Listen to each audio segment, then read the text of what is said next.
Greetings to all of you. Welcome back to the session. So, in Unit 3, sorry, here I have mentioned Unit 2. This is 3. In Unit 3, Part 2 is corrosion. So, Part 1 I have already explained you regarding electrochemistry. So, what do you observe by looking all these things? Just have a glance over it. Right?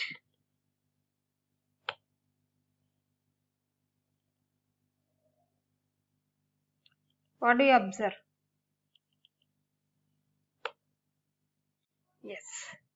So, in this unit, we are going to learn about various topics in corrosion. What is corrosion? Causes and effects, classification, mechanism, factors affecting or influencing corrosion, and various prevention measures.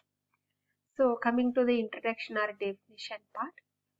So, simply corrosion means we can say the destruction of a metal, right? Or destruction of an object.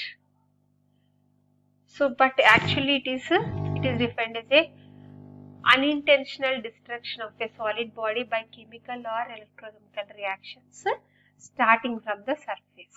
So, why destruction takes place? So, this is also very much unfortunate, right? So, just because of the reactions taking place. Non-metals corrode by chemical reactions and metals mostly by electrochemical reactions. That is the difference. So, metals are at high energy levels and hence there is natural tendency to go to the low energy state. So, it means here I want to give you a little bit explanation. Metals, they never occur in the free state. They exist in the form of the ore or crude material in the Earth's crust.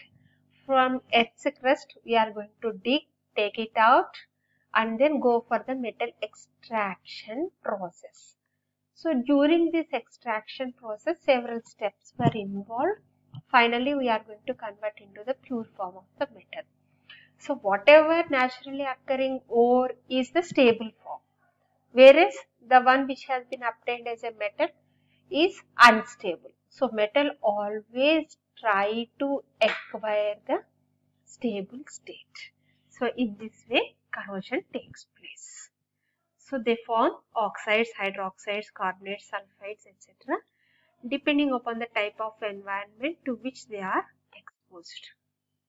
See how clearly you can see the rusting. So, if you expose iron or steel to air and water, we can expect to see rust from in a short time. So, showing the familiar color of red-brown iron oxide. So, this red-brown rusting takes place only for iron, right? While other metals such as copper, brass, zinc, aluminum and stainless steel, so corrosion takes place. But in order to corrode like this, it takes much longer time. So, what is the difference between chemical and electrochemical? Right? So, chemical reactions are those in which elements are added or removed from a chemical species, whereas electrochemical reactions are chemical reactions in which not only elements may be added but are removed from a chemical species, but at least one of the species undergo a change in the number of valence electrons. So, it means there is shifting takes place. Suppose for example, if you say silver is there. So, in order to convert into silver ions, so what is, you can observe the change in oxidation state.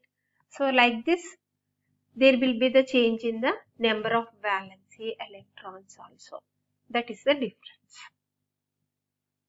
And a flow of electricity occurs from one area of the metal to the another area through an electrolyte. That is the medium. Electrolyte is the medium. So, what is electrolyte? Any solution capable of conducting electricity such as seawater, hard water or other moisture on the substrate. So, regarding this electrolytes, I have explained very clearly in the topic called electrochemistry introduction part. So we refer to the corrosion process as an electrochemical reaction. So sometimes referred to as a galvanic action. The simplest of the simplest example is a dry cell.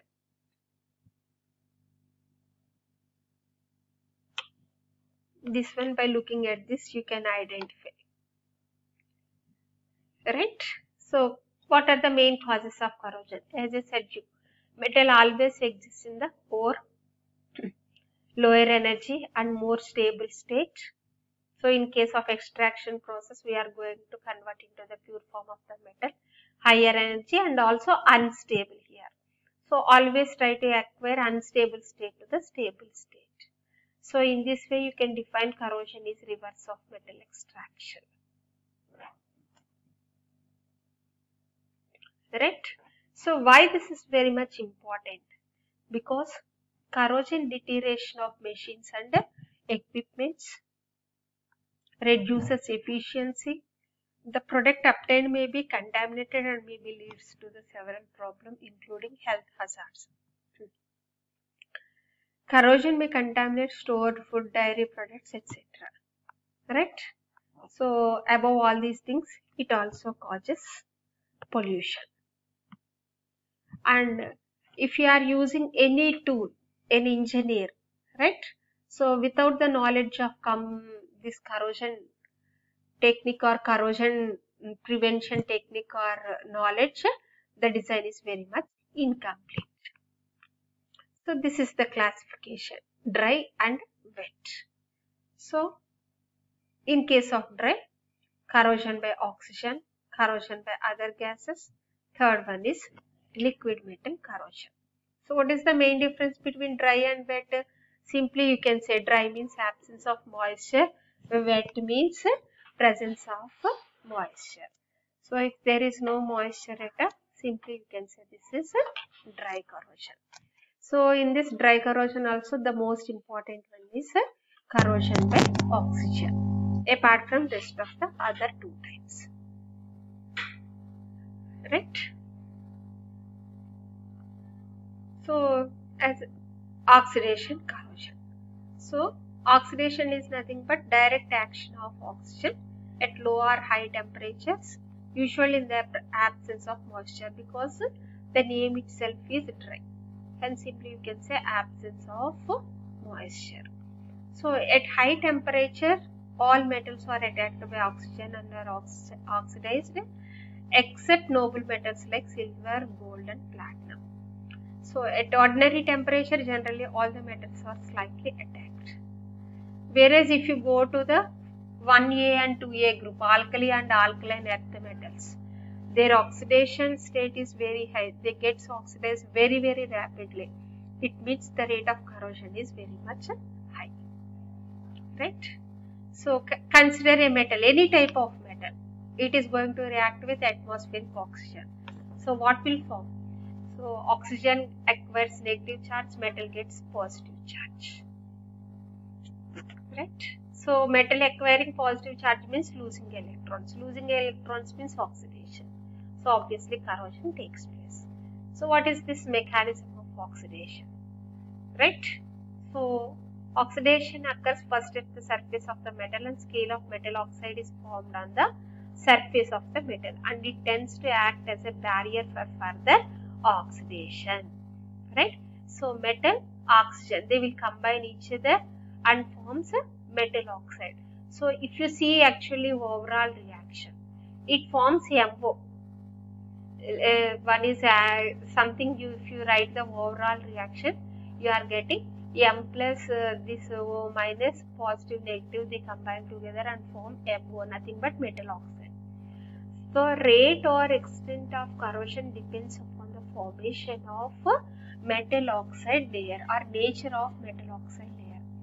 So therefore, for oxidation to continue, either the metal must diffuse outward through the scale or oxygen must enter into the scale. Right? So both transfer occur, but the outward diffusion of metal is generally much more rapid because the size is small. Easily it is going to come out, diffuse out. Instead of penetrating, oxide ions into the metal surface, right? So the metal ions size is small, hence obviously they can move, they have the high mobility.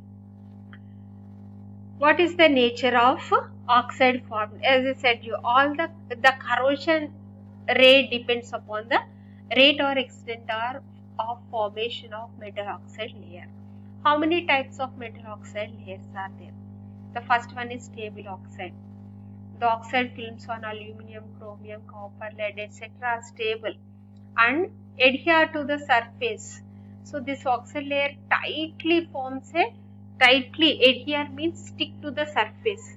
So in such a case, it forms as a protective layer. When this is protective layer, it does not allow further oxide ions enter into the metal surface. So here in this case, no corrosion takes place. Remember, stable oxide, no corrosion takes place. These are the examples. These will come you in objective type also, children. Please do note down. In case of unstable, right? So the oxide film formed on the surface of metal decomposed back. Again, it is going to converted back into the metal and oxide separate, right? Again it forms. Again they will separate. So what will happen? Metal remains as it is. It is not going to destroy. So hence in such a case also corrosion is not possible.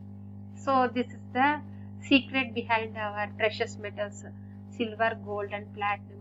Obviously their price is also increasing day by day because of their precious and noble character. And the third one is volatile. Name itself volatile means the top layer gets oxidized or volatile. So hence again the metal gives a fresh metal surface for the further attack of oxide ions. So hence rapid corrosion takes place. Example is molybdenum. And the last one is porous layer. So it contains pores and cracks. So in such a case, atmospheric oxygen have access to the underlying surface of the metal through the pores or cracks. So it is going to interconnect from one area to the another area. So in such a way, corrosion takes place also in a severe way or greater way. Example is iron. So these are the four cases: stable and unstable, no corrosion takes place; volatile and porous, corrosion takes place. All these four comes under nature of oxide, right? So for this we are going to explain by Pelling-Bidworth rule, which is called as specific volume ratio, volume of metal oxide to the volume of the metal. If specific volume ratio is smaller, so it means oxidation takes place, oxidation corrosion takes place to the greater extent, and obviously it takes place more corrosion. Example, porous, right? If the specific volume ratio is greater, at least more than 1, then it will be non-porous or little bit corrosion takes place to the lesser extent. Second one is corrosion by other gases. Atmosphere consists of other gases like carbon dioxide, sulfur dioxide, chlorine, etc. When metal reacts with carbon dioxide, forms carbonates, sulfates, chlorides, sulfates, fluorides, etc., etc. So in all these cases, corrosion takes place. This is overall, you can say, corrosion by other gases. The last case is liquid metal corrosion. Of course, this is the least case. Where you are going to use liquid metal, the only liquid metal present in the periodic table is mercury, right? So which you are going to use in thermometers and also in industries. When this liquid metal is flowing in the, you can say, pipelines at high temperatures, that corrosion of that pipeline takes place. So this is all about dry corrosion. So next class I will explain about wet or electrochemical type of corrosion. Thank you all.